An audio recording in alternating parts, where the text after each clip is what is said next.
Honestly, I grew up in a world full of music, so it is now impossible for me to imagine my life without it.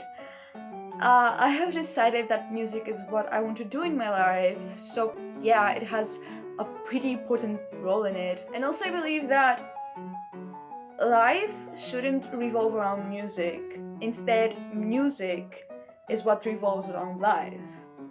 And music is what makes my life colorful, and it's what saved me to the person that I am today. And for that, I am grateful. Hi, my name is Cristi and I'm 22 years old. I'm from Romania. I was born in Constanța, and since I was a child, since I was 6, I started learning how to play the accordion. Today I'm working as a programmer in Bucharest. My connection with music is that in all the time I'm wearing headphones and I'm trying to find new songs, and I listen to a variety of music. When I have time, I organize jam sessions and I let local artists and European artists to connect, to have fun and try to improvise new songs. I can say that, yeah, music plays a huge role in my life. I'm doing music in college, and I started playing music when I was maybe like 7 or something. My family, a few of them were playing music. Everyone was playing classical music and like violins and cellos and things, and my aunt is a clarinet teacher, so she kind of got us into it, I think. So I played the recorder for a few years, and then I moved on to the flute maybe like 5 or 6 years ago, and I've been playing that since.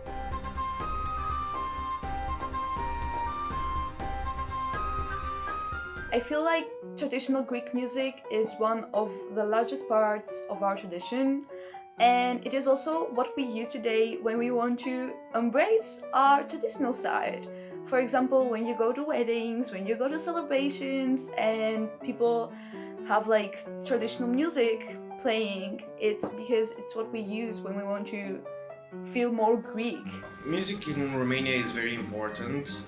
Usually stories and fairy tales were passed within songs, and there are many villages that have their own musicians, and they usually have their own songs. And in time, there were several artists from the cities that were going from village to village, and they were collecting those songs. Nowadays, there are some artists that try to make traditional music appealing to teenagers, and they try to combine the old traditional folk music with modern genres like more or less digital genres. Music's definitely a huge part of Ireland's traditional culture, especially since the language has kind of died out. Well, not completely, but you know, it's most people can't really speak Irish. I can't speak Irish. In other countries and in Ireland, the language isn't very big at all anymore, so it's very important that the music is kind of what people have instead of the language now, and it kind of has to fill in that role, I suppose. You know, it's really important socially. It's played in pubs all the time in other countries, and every day a pub in Ireland is playing. Loads of pubs in Ireland are having a trad sesh.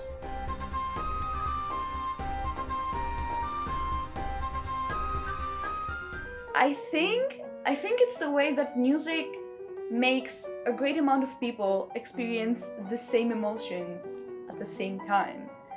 And somehow everybody knows that they're feeling the same way as each other. And that is what connects them.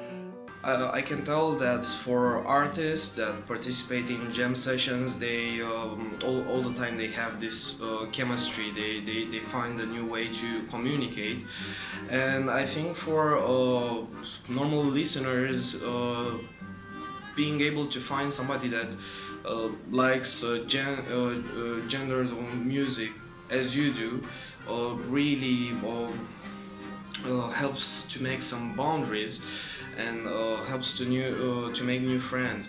And I think in nowadays society it's pretty easier to connect with new persons at concerts, at festivals, and it's a little bit harder to connect like simply on the street or in the park. I mean, it, it's kind of a common agreement within for people to connect at festivals and not in like daily life activities.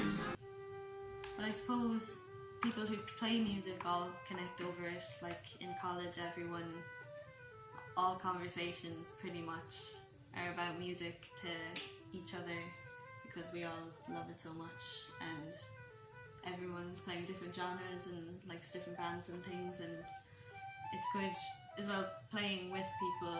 Obviously there's like a connection going on there, and you have to have like chemistry with your band. You have to know each other and be able to communicate on stage, and obviously people who don't really play music get connected by it too, because you bond over bands that you both like, or showing people new music, well, music they haven't heard before. I suppose the artists and the people listening as well, and you connect with them even if they're not there or anything.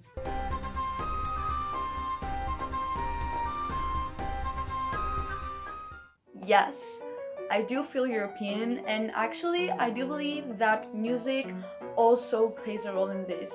See, when I was growing up, I was listening to classical music because of my mom, and so I started feeling more at home at environments that had a European nature, and I would often find myself trying to adapt into the European lifestyle because that's what I was attracted to, and that's what I like to this day. It is also important to mention here that Greek people tend to not identify as Europeans, and we often joke about how things are in Europe and things are in Greece, implying that Greece is not a part of Europe. I believe that if I was more involved in our traditional culture, especially through music as a child, then I would probably not identify as a European today. So organizing jam sessions all this time, the European Communion actually helped me connect with foreigners and to get to know new artists, new types of music, and in terms if I feel more European because of the music, it's so and so. Like from the traditional Romanian music to the traditional German music, it's quite a difference that anybody can tell. So being able to hear German songs and to actually like them, maybe that what makes me feel more European than I don't know, having me to listen to K-pop, which I cannot really connect to.